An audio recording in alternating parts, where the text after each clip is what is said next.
నమస్తే, నేను ఇందు. ట్రంప్ అధికారంలోకి వచ్చిన తర్వాత ప్రపంచవ్యాప్తంగా పలు దేశాలపైన అయితే టారిఫ్లు విధించారు. అయితే ఇదే నేపథ్యంలో భారత్, అమెరికాపై కూడా కొన్ని టారిఫ్లు విధించినట్టు తెలుస్తుంది. మరి దీని గురించి మాట్లాడడానికి మనతో పాటు సీనియర్ అనలిస్ట్ దుర్గా కుమార్ గారు ఇప్పుడు మనతో ఉన్నారు. నమస్తే సార్. నమస్తే అమ్మా ఇందు, మన వీక్షకులు. సార్, మరి ట్రంప్ గారు అధికారంలోకి వచ్చిన తర్వాత రెండోసారి ప్రపంచవ్యాప్తంగా కొన్ని దేశాలకైతే టారిఫ్లు విధించారు. సో ఈ నేపథ్యంలో ఇప్పుడు చూసుకుంటే గనక భారత్ కొన్ని వస్తువులపైన అమెరికాకైతే టారిఫ్ విధించనుంది. సో ఏమంటారు సార్ దీని గురించి? ఇప్పుడు మనకి తెలుగులో ఒక సామెత ఉందమ్మా, మీ ఇంటికి మా ఇల్లు ఎంత దూరం, మా ఇంటికి మీ ఇల్లు కూడా అంతే దూరం అని. మన పట్ల ఇతరులు ఎలా వ్యవహరిస్తారో మనం కూడా వారి పట్ల అట్లాగే వ్యవహరిస్తాం. అది దేశాలైనా వ్యక్తులైనా సంబంధాలు అలాగే ఉంటాయి. అయితే మీరు అన్నట్టు భారత్ అమెరికా సంబంధాలు గతంలో అంటే మీరు మీరు పుట్టలేదు అప్పుడు 70s చాలా తేడాగా ఉండేవి. అప్పుడు మనకి రష్యా బాగా మిత్రదేశంగా ఉండేది, అమెరికా పాకిస్తాన్ వైపు నిలిచేది. ఎందుకంటే పాకిస్తాన్ అయితే వాళ్ళ దగ్గర ఆయుధాలు ఎక్కువ కొనుగోలు చేస్తుంది అనే ఉద్దేశం మీద. అయితే అప్పుడు భారత్ ఇంత బలమైన ఆర్థిక శక్తి కాదు, అలాగే దౌత్యపరంగా కూడా అంతర్జాతీయంగా ఇంత స్థాయిలో లేదు. కానీ ఇందిరాగాంధీ గారి వ్యక్తిత్వం ద్వారా ఆమె దౌత్యపరమైనటువంటి సంబంధాల మూలన ఒక స్థాయి అయితే ఉండింది అప్పుడు కూడా. కానీ అప్పుడు అమెరికా ఇంకా స్ట్రాంగ్ గా ఉంది. కానీ కాలక్రమంలో భారత్ బలపడింది, అమెరికా స్థాయి కొంత డౌన్ అయింది. ఎందుకంటే ఆర్థికంగా ఇదివరకట అంత స్ట్రాంగ్ గా లేదు, దౌత్యపరంగా అంతర్జాతీయంగా ఒకప్పుడు పెద్దన్న పాత్ర పోషించింది. మొన్న మీరు చూశారు, ఉక్రెయిన్ ప్రెసిడెంట్ వచ్చి అమెరికన్ వైట్ హౌస్ లోనే ట్రంప్ ని ఏ విధంగా మాట్లాడి వెళ్ళాడో కూడా మీరు చూశారు. అది చాలా యంగ్ ప్రెసిడెంట్. అట్లాంటి పరిస్థితి అంటే ఒక రకంగా వాళ్ళ అంతర్జాతీయ ప్రాధాన్యత తగ్గింది. అదే టైంలో భారత్ పెరిగింది. కాబట్టి కాకపోతే రెండోసారి ట్రంప్ అధికారంలోకి వచ్చిన తర్వాత తను మన ఒక్క దేశం అని కాదు, అమెరికా దిగుమతి చేసుకునే అన్ని అంశాల మీద, అన్ని వస్తువుల మీద సుంకాలు పెంచాడు. ఎందుకు పెంచాడంటే అమెరికా ఆర్థిక శక్తి పెరగాలంటే సుంకాల మీద భారీగా వడ్డన చేశాడు. ఇప్పుడు 7.6 బిలియన్ ఎగుమతుల్ని భారతదేశం అమెరికాకి చేస్తుంది. ఇప్పుడు వాళ్ళు ముఖ్యంగా పెంచింది స్టీల్ మీద, అల్యూమినియం మీద.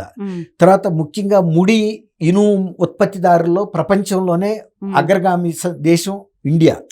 మనం ఎక్స్పోర్ట్ కూడా అమెరికాకి అంత ఎగుమతి చేస్తాం. ముడినిము మీద వాళ్ళు ఈ ట్యాక్స్ పెంచడం వలన, సుంకాలు పెంచడం వలన భారత్ మీద ఆర్థికంగా చాలా భారం పడుతుంది. అందువల్ల మనం వాళ్ళకి చెల్లిస్తున్నప్పుడు వాళ్ళ దిగుమతులు కూడా మనకు కొన్ని వస్తున్నాయి. అలాంటప్పుడు మనం ఆ నష్టాన్ని ఇందులో భర్తీ చేసుకోవాలి. దౌత్యపరంగా స్నేహపరంగా ఉన్న వాణిజ్యపరంగా మాత్రం ఒక రకమైన కోల్డ్ వార్ అని చెప్పాలి. ఇది ఇండియా కూడా అంతర్జాతీయ వాణిజ్య సంస్థల వేదికల మీద అమెరికా యొక్క ప్రవర్తన గురించి, అమెరికా విధిస్తున్న పన్నుల అంటే ఒక రకంగా ప్రతీకార పన్నులు ఇవి, అంటే ఒక పగతో అంటే దేశాన్ని పిండాలి అనేటట్టుగా భారతదేశం నుంచి మనం చేసుకున్న దిగుమతుల మీద ఎక్కువ ట్యాక్స్ తీసుకుంటే ఒక రకంగానేమో ట్యాక్సుల్ని దిగుమతుల్ని నిరుత్సాహపరిచినట్టు అవుతుంది. తర్వాత ఎట్టాగు చేసిన దిగుమతి మీద మనకి కొంత ఆదాయం బాగా రావాలి. సో మీరు అన్నట్టు సార్, అంటే ట్రంప్ గారు మన ఇండియాని కూడా ఈ వాణిజ్య పరంగానే టార్గెట్ చేసినట్టు తెలుస్తుంది. అంటే ఇప్పుడు వివిధ దేశాల్లో చేసిన షూటింగ్ లో, ఏదైనా మూవీ ఇండస్ట్రీకి సంబంధించి వివిధ దేశాల్లో షూటింగ్ చేసి అమెరికాలో రిలీజ్ చేస్తే 100% ట్యాక్స్ అయితే విధించింది. సో ఇదే క్రమంలో ఇది కూడా జరుగుతుందని చెప్పొచ్చు. ఇదే క్రమంలో మొన్న సీజ్ ఫైర్ ని ద ఎండ్ కార్డ్ పెడుతూ ట్రంప్ గారు అయితే ప్రకటన చేశారు. సో ఈ నేపథ్యంలో ఇది కూడా అంటే వాణిజ్య పరంగా భారత్ కూడా టారిఫ్ వేస్తున్నట్టు చెప్పొచ్చు అంటారా? ఏ విధంగా చూడొచ్చు దీన్ని? ఇది వేరమ్మా, తమ్ముడే ప్యాకాట్ అంటారు కదా. ఇప్పుడు దౌత్యపరంగా అమెరికాకి ఇండియాకి చాలా స్నేహభావం ఉంది. ఒక రకంగా మన శ్రేయోభిలాషిగా కూడా వ్యవహరిస్తుంది. మొన్న పాకిస్తాన్ యుద్ధం అప్పుడు వాళ్ళు సహాయం అడిగినా మేము మీకు చేయమని చెప్పేసింది. అంతకుముందు 71లో 7 ఫీట్ అని ఉండేది వాళ్ళకి, 7 ఫ్లీట్ అంటే చాలా పవర్ఫుల్ నౌక. అది ఎక్కడికి వెళ్ళిందంటే అక్కడ దేశాలు గడగడలాడాల్సిందే. కానీ అప్పుడు 7 ఫ్లీట్ కూడా మన భారత్ సరిహద్దుల్లోకి వచ్చి యాంకర్ చేసింది. అంటే ఒక రకమైన ఉద్రిక్త పరిస్థితులకి తోడ్పడింది, కానీ వాళ్ళు ఆ పని చేయట్లేదు. కాకపోతే ఏంటి, ఆర్థిక పరంగా మాత్రం ఈ ట్యాక్సెస్ విషయంలో, డ్యూటీస్ విషయంలోనూ ఖచ్చితంగా వ్యవహరిస్తుంది అన్ని దేశాలతో పాటు. కానీ దౌత్యపరంగా వచ్చేటప్పటికి ఇండియాకి చాలా ప్రాధాన్యత ఇస్తుంది. ఎందుకంటే ఇది పెరుగుతున్న ఆర్థిక శక్తి ఇంకొక దశాబ్దం లోపు కూడా భారత్ అగ్రగామి దేశంగా నిలబడినా కూడా ఆశ్చర్యం లేదు. ఆర్థికంగా కానీ మిలిటరీ పరంగా కానీ, అట్లాగే దౌత్య పరంగా కూడా అంతర్జాతీయ వేదికల మీద భారత్ ప్రతిష్ట పెరుగుతా ఉంది. అందువల్ల ఒక నమ్మదగిన మిత్ర దేశంగా అమెరికా ఇవాళ పరిగణిస్తుంది. మోడీ గారిని కానీ ఇండియాని కానీ వెళ్తే ఒక హైయెస్ట్ పెడస్టల్లో చూస్తున్నారు ఇండియాని. కాకపోతే ఆర్థిక పరమైన అంశాల్లో వాళ్ళు వేసినట్టే మనం కూడా వేస్తాం. కానీ ఆ దాని మూలన ఏమవుతుందంటే, మీకు నేను ఎంత ఇస్తున్నానో మీ దగ్గర నుంచి కూడా అంతే తీసుకుంటున్నాను, కాబట్టి జీరో, నేను మీకు ఇచ్చింది నాకు వచ్చేస్తుంది. కాబట్టి ఆర్థికంగా ఇద్దరు బ్యాలెన్సింగ్ చేసేసుకుంటారు. Exactly, no loss no gain అక్కడ వరకు.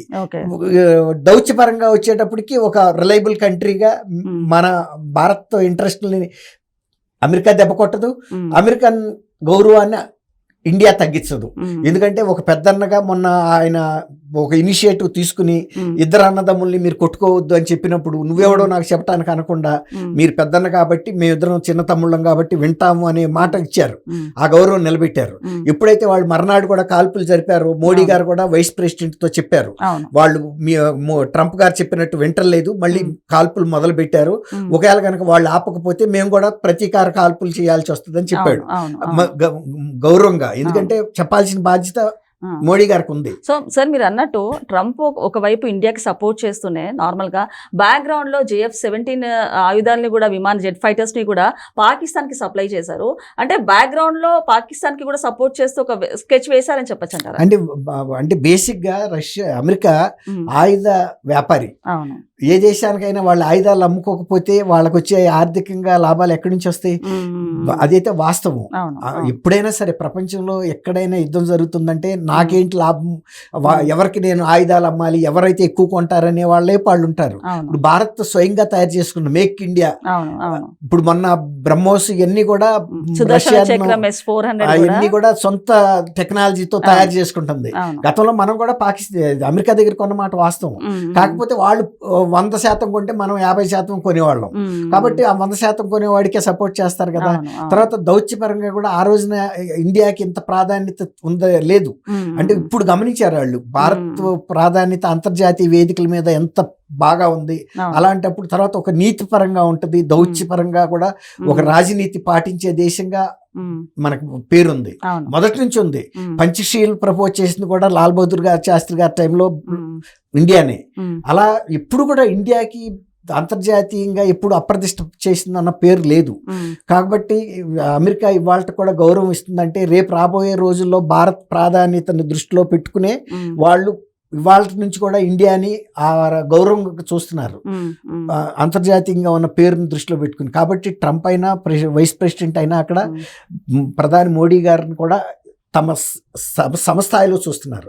అదే పాకిస్తాన్ విషయంలో వాళ్ళు అంత ఇవ్వరు, ఎందుకంటే వాళ్ళ బిహేవియరే బాగాలేదు. మొన్న కూడా అనవసరంగా గెలికారు. తర్వాత వాళ్ళ ట్విన్ టవర్స్ మీద దాడి చేసిన బిన్ లాడెన్ కూడా షెల్టర్ ఇచ్చారు. అదొక ఉగ్ర రాజ్యం అని వాళ్ళకి తెలుసు. కాబట్టి అదే బాధ భారత్ పడుతున్నప్పుడు భారత్ తప్పని ఎట్లా అంటారు? మొన్న కూడా 26 మంది అమాయక పర్యాటకుల్ని కాల్చినప్పుడు వాళ్ళు అర్థం చేసుకున్నారు. అంతకుముందు బాంబే దాడులు అప్పుడు కానీ, అంతకుముందు ఇంకొకసారి జమ్మూ కాశ్మీర్లో మిలిటరీ వాహనాల మీద దాడి చేసిన సందర్భం కానీ, ఇవన్నీ కూడా పాకిస్తాన్కి ఒక చెడ్డ పేరు ఉంది. ఇండియా అన్ని ఓర్చుకుంటా వచ్చింది. సార్, మరి ఈ నేపథ్యంలో టారిఫ్ల విషయం పక్కన పెడితే ఇవాళ ట్రంప్ గారు కొన్ని సంచలన వ్యాఖ్యలు చేశారు. అంటే యుద్ధాన్ని సీజ్ఫైర్ చేసింది, ఆపింది నేనే అని, లేకపోతే కొన్ని లక్షల మంది చనిపోయేవారంటూ కూడా ఆయన కొన్ని సంచలన వ్యాఖ్యలు చేశారు. దీన్ని ఏ రకంగా చూడొచ్చు అంటారు? ఇప్పుడు ఎవరైనా వాళ్ళు చేసిన దాన్ని కొద్దిగా చేసినా ఎక్కువ చెప్పుకోవటం సహజం కదమ్మా. అదే ట్రంప్ కూడా దానికి మినహాయింపు ఏం కాదు. అంటే ఇంకా నేను పెద్దన్న పాత్రలోనే ఉన్నానని చెప్పుకోవాలి కదా మరి. కానీ చేశారు, కానీ పాకిస్తాన్ చెంప చెల్లు అనిపించిందని చెప్పొచ్చు అంటారా ట్రంప్ గారికి? పాకిస్తాన్ మనంత గౌరవం వాళ్ళు ఇవ్వలేదు.